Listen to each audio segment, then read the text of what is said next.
Having a tantrum. Tough turn, this. But when the run to Christmas starts, whoo-hoo!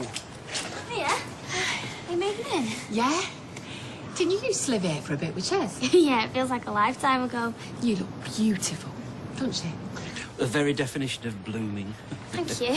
I don't feel like it. Enjoy the flat. Oh, thanks.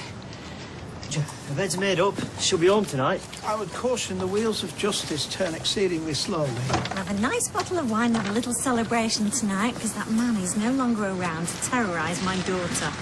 I don't think John's death should be the cause of celebration, even though he won't be mourned by many people. And what about his partner in crime? There's nobody to contradict his story now. I'm innocent, it was all John. I think you'll find that's largely the case. They were in it together from the start. Shut your face, Sally. You haven't got a clue. Don't get involved, Sally. I haven't got a clue. She lied to you as much as he did, and you've swallowed every word. Whatever's happened, Chesney is not to blame, and all this overreacting isn't helping anyone. Well, come and spend 5 minutes with my daughter and see the state she's in, and then tell me I'm overreacting. Leave it, love. Come on. Well, it won't be you that's celebrating tonight. It'll be us and Fizz.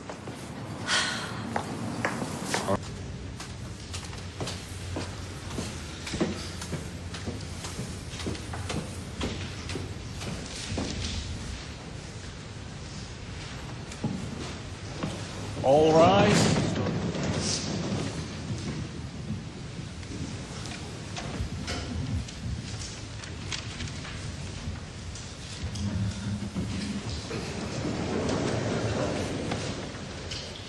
Miss Taborn?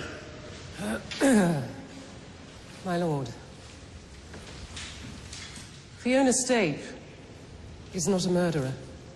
The prosecution have never sought to claim she had any physical involvement in the death of Colin Fishwick.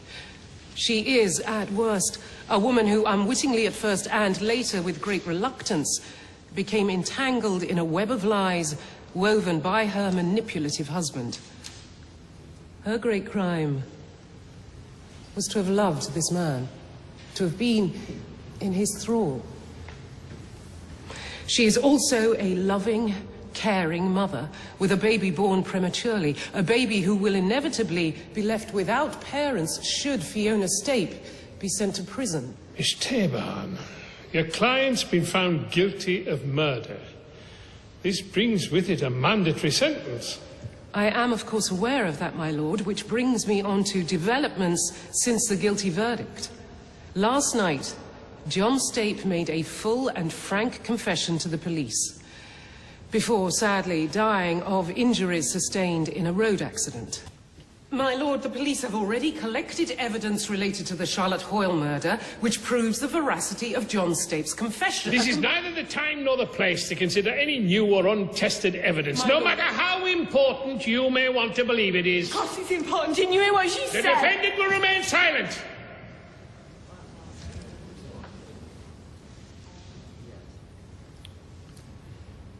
Fiona Stape.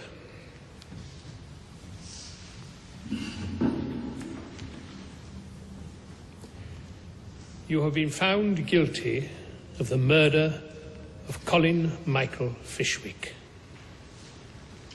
This was a particularly heinous crime. This was no act of passion, no heat-of-the-moment aberration. I have no option but to sentence you to life imprisonment. And the minimum you must serve is 15 years.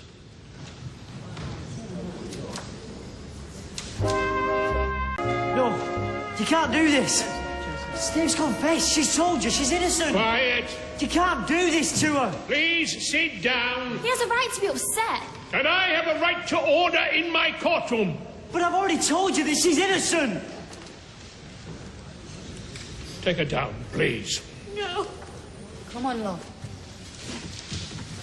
Please.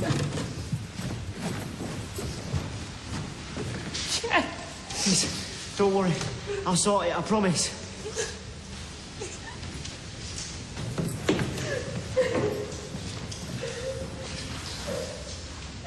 Carla? You said she'd get off. No, I did not say that. I said the case might be weakened. That's all. You didn't do anything. You didn't even fight. I could not ask the judge to quash the conviction. Why not? Because that's a matter for the Court of Appeal. Oh, blah, blah. That's all you lot care about is rules. An innocent woman just got life because it's not your place to argue. Oh, you make me sick.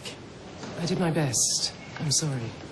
Come on, Chesney. Oh, get off, Roy. Just don't, it's not his fault. We're all upset. Yeah, right. I know you're angry. Then why aren't you? This isn't helping anyone. How is she? She's being taken back to the prison. She'd like to see you. Good. Come on. But I have to warn you, she's in a very fragile state. Please, try and keep a lid on your emotions. I know it's hard.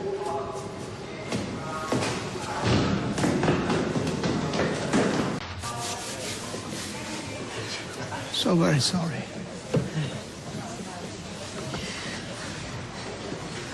We'll fight it. You won't be in here long, I swear. No, I'm fed up of false hope. Life means life. No, it doesn't.